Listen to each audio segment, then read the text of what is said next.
Costa Rica के ओसा peninsula के रेन फॉरेस्ट में हूँ। मैं जानता हूँ कि यह इलाका पैसिफिक से घिरा है।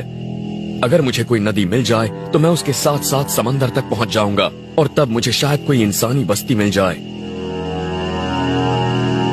जमीन पर मौजूद पेड़ और झाड़ियां ज्यादा घने होते जा रही हैं और उनके बीच से गुजरना मुश्किल हो रहा है। ये झाड़ियां बहुत घनी हैं और अब ये दूसरे जंगल के ठीक बीचों बीच हैं। ऐसे जंगल में दिशा भटक जाना जानलेवा हो सकता है। इस इलाके में होने वाली 5 में से करीब 1 मौत इसलिए होती है क्योंकि सैलानी हड़बड़ाकर भटक जाते हैं। इन झाड़ियों के बीच से निकलना बहुत मुश्किल हो रहा है, पर मेरे लिए ये रास्ता फायदेमंद है क्योंकि ये पहाड़ी से नीचे जा रहा है और दूसरी बात, यहाँ कभी इंसानी बस्ती होती थी, तो हो सकता है कि यहाँ से मुझे बाहर निकलने का कोई रास्ता मिल जाए। 10 साल पहले अधेड़ उम्र की एक अमरीकी महिला रेन फॉरेस्ट में अकेले ही हाइकिंग के लिए निकली थी। वो रास्ता भूल गई, गिर गई और घायल हो गई। चल फिर ना पाने की वजह से वो वहीं अटक गई। हालांकि उसे ढूंढने वाले दल में 90 लोग थे, पर जब उसे 2 हफ्तों बाद ढूंढ निकाला गया तब तक उसका शव सड़ चुका था। मेरे पास अगर कोई बड़ा छुरा होता तो मैं कुछ ही घंटों में ये सब काट देता, पर मेरे पास फिलहाल बस एक चाकू है, इसीलिए काफी वक्त लग सकता है। मेरे हाथों में घाव होने लगे हैं, देखिए छाले पड़ गए हैं। ऐसे तो बात नहीं बनने वाली है, मुझे कुछ और करना होगा।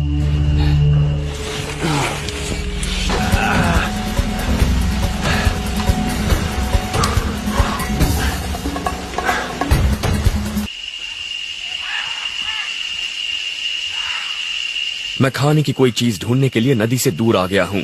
जानवरों का शिकार करने या फंदे लगाने में ऊर्जा बर्बाद करने का कोई फायदा नहीं। यहाँ खाने के लिए बहुत से पौधे हैं, नीचे गिरे फल हैं, जैसे कि ये गार्सिनियास। ये मेरे बहुत काम का है। इसका स्वाद लीची जैसा होता है और इसमें ढेर सारी नेचुरल शुगर होती है। पौधे यहाँ खुराक का सबसे आसान जरिया हैं। 3 साल पहले एक लड़का सिर्फ केले खाकर और नदी का पानी पीकर जिंदा रहा, फिर उसने अपना रास्ता ढूंढ लिया था। जिंदा बचने वाले बहुत से लोगों का कहना है कि भटकने पर जंगल में सबसे बुरा वक्त होता है रात का, और अब अंधेरा होने वाला है। मैंने अभी तक कैंप नहीं बनाया है और आगे क्या होगा ये सोचकर बहुत परेशान हूँ।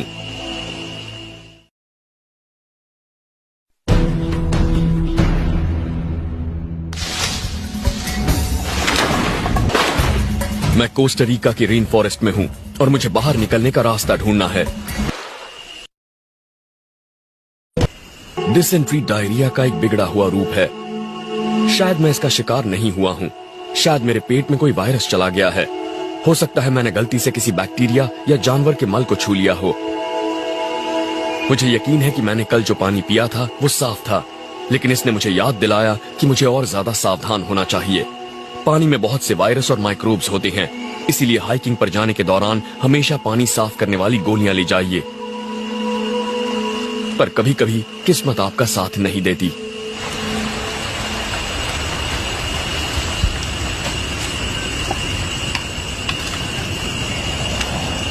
मैं इस पानी को कम से कम 5 मिनट उबालूंगा ताकि इसका साफ होना सुनिश्चित हो जाए। डायरिया के दौरान शरीर से पानी और सॉल्ट निकल जाते हैं और अब मेरे सामने हीट स्ट्रोक का भी खतरा है। अगर ये चीजें साथ में हुई तो जानलेवा हो सकती हैं। हीट स्ट्रोक के लिए जरूरी नहीं कि आपको भटके हुए कई दिन हो गए हों। हर साल हाइकर कम पानी पीने की वजह से भी मारे जाते हैं।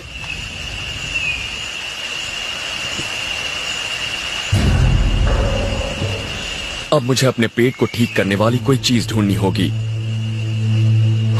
जंगल आपको बीमार बना सकता है, पर इसका इलाज भी बता सकता है, बशर्ते आपको उसकी पहचान हो। जंगल में मिल्क ट्री नाम का एक पेड़ होता है।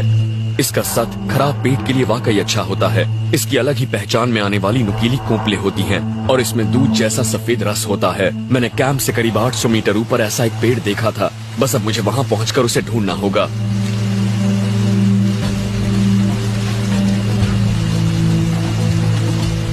इस तरह से चढ़कर ही मैं जल्द से जल्द ऊपर पहुंच पाऊंगा। शरीर में ताकत नहीं है, पर मैं जंगल में भटकते हुए आधा घंटा बर्बाद नहीं करना चाहता। शुक्र है इस चट्टान पर पकड़ने की कई जगहें हैं।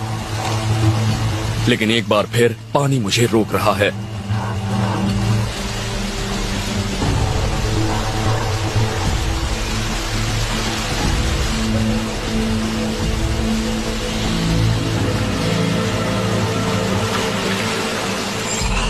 अब मुझे वो पेड़ ढूंढना है।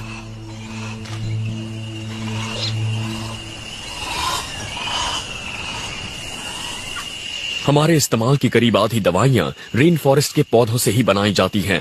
पेन किलर आइब्यूप्रोफेन को मंकी लैडर ट्री कहलाने वाली इस बेल से निकाला गया था। बस जाहिर है कि आपको ये पता होना चाहिए आप क्या ढूंढ रहे हैं, और मैं इसे ढूंढ रहा हूं।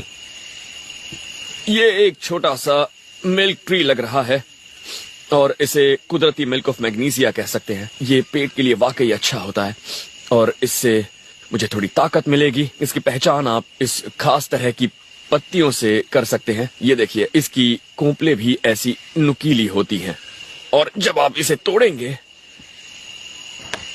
तो इसमें से ये दूध जैसा रस निकलेगा। इस छोटे पेड़ के पास ही एक बड़ा मिल्क ट्री भी है जिसकी छाल अलग ही है। ये दिखने में आमी कैमोफ्लेज जैसी लगती है। आमतौर पर आपको ऐसे दुधिया रस वाले पौधों को खाने से बचना चाहिए। ये इसके जहरीले होने की निशानी है, पर मैं जानता हूं कि ये पेड़ जहरीला नहीं है। ये एक तरह का लेटेक्स है और यह आपके पेट को ठीक करता है। कमाल है, इसका स्वाद बहुत ही क्रीमी है। मेरी हालत जल्दी से ठीक होनी चाहिए, वरना आगे जो चुनौतियां आएंगी उनका सामना करना मेरे लिए मुश्किल साबित होगा।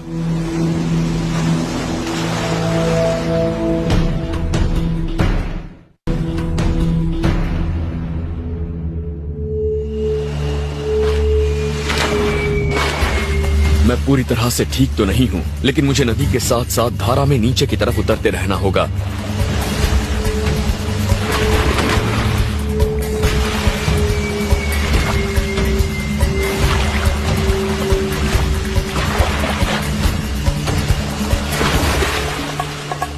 मैं नहीं जानता मैंने कितनी दूरी तय की है, पर लगता है कि मैं आगे बढ़ रहा हूं।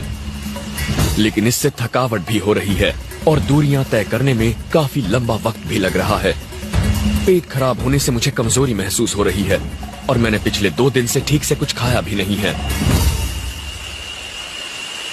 मैं जानता हूं कि जंगल में अंधेरा बहुत जल्दी छा जाता है, इसीलिए मुझे कैंप और खाना ढूंढना होगा। मैं ये भी जानता हूं कि आज मैंने ज्यादा फासला तय नहीं किया, इसीलिए मुझे जंगल में एक और रात बितानी होगी।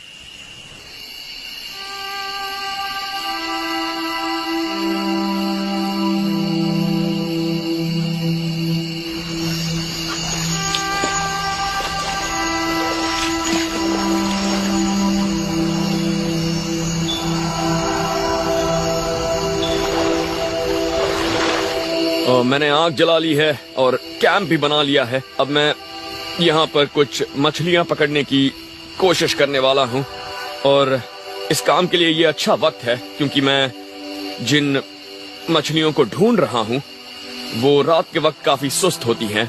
रोशनी के लिए मैंने बस एक लकड़ी ली है, इसके इर्द गिर्द पाम फाइबर लपेटा है और इस पर थोड़ा कैम्फर रेजिन डाला है ताकि ये मशाल जल सके। ये मशाल करीब 10 से 15 मिनट तक जलेगी।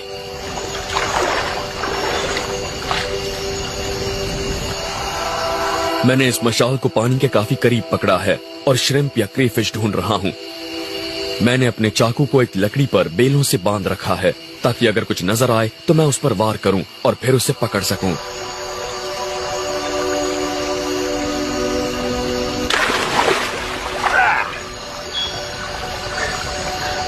वाह, इस जंगल में मैंने ये पहली जिंदा चीज पकड़ी है और ये वाकई बढ़िया है।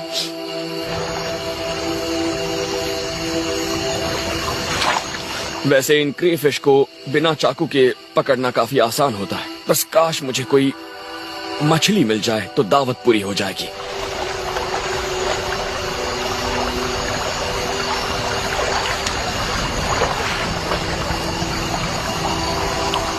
ओ, यहां पर एक है, पकड़ ली। अरे वाह, लगता है बात बन गई।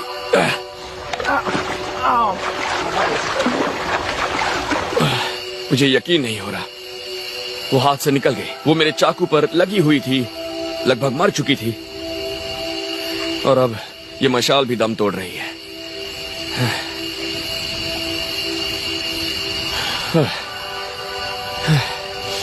अब मेरे पास 4 क्रेफिश हैं और मेरे खाने का इंतजाम तो हो गया, पर आज दावत नहीं होगी। बस इसे आप मामूली खाना कह सकते हैं, पर मैं इन्हें मशाल बुझने से पहले पकाना चाहूंगा।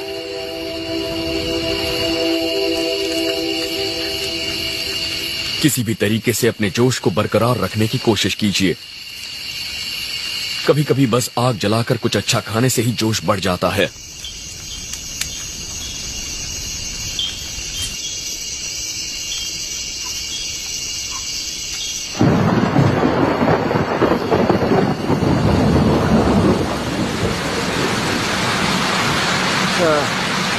जैसा कि आप देख सकते हैं, पिछले करीब 4 घंटों से बारिश हो रही है और बिजली चमक रही है, बादल गरज रहे हैं।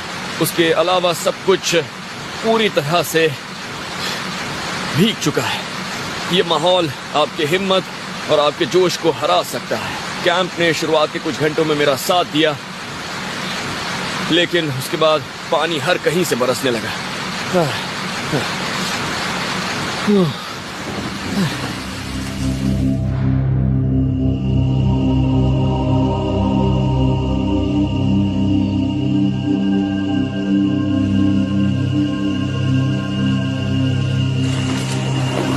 एक रात और जागने के बाद अब इस जंगल से जल्द निकलने का मेरा इरादा मजबूत हो गया है। पिछले करीब 1.5 किलोमीटर के दौरान इलाके में काफी बदलाव आया है। जमीन समतल हो गई है और नदी चौड़ी। अब मैं इसके साथ साथ चल रहा हूँ और किनारे पर पानी भरा हुआ है। अब मैं एक बहुत ही अच्छी नदी के किनारे पर हूँ और शायद यही मुझे इस जंगल से बाहर निकालेगी। अगर मैं धारा के नीचे की तरफ बढ़ने का रास्ता ढूंढ निकालूं तो शायद मैं किसी गांव या बस्ती या समंदर तक पहुंचूंगा। और मुझे काफी उम्मीद है कि आज रात मैं किसी गर्म और आरामदेह बिस्तर में सोऊंगा। लेकिन उससे पहले मुझे इस नदी का सफर तय करना होगा, और ऐसा करने का सबसे तेज तरीका है राफ्ट के जरिए। तो मैं ऐसा ही करूंगा। मैं एक बहुत ही आसान सा राफ्ट बनाने की कोशिश करूंगा और उसे तैरने में मदद करेगा ये बालसा का पेड़। इससे अक्सर मॉडल्स बनाए जाते हैं क्योंकि ये बहुत हल्का और काटने में आसान होता है। इतना आसान कि मैं बस अपने चाकू और एक पत्थर से ही इसे काट सकता हूँ। लगता है ये पेड़ यहाँ मेरे लिए ही उग रहा था, और ये दिखने में बेशक भारी लगता है, पर ये इतना हल्का है कि आपको सुपरमैन जैसा लगता है। और कई दिन बाद मैं खुद को इतना ताकतवर महसूस कर रहा हूँ। मैं इसकी छाल उतार रहा हूँ और इससे मैं राफ्ट को बांधूंगा। ये बहुत मजबूत और बहुत लचीली होती है।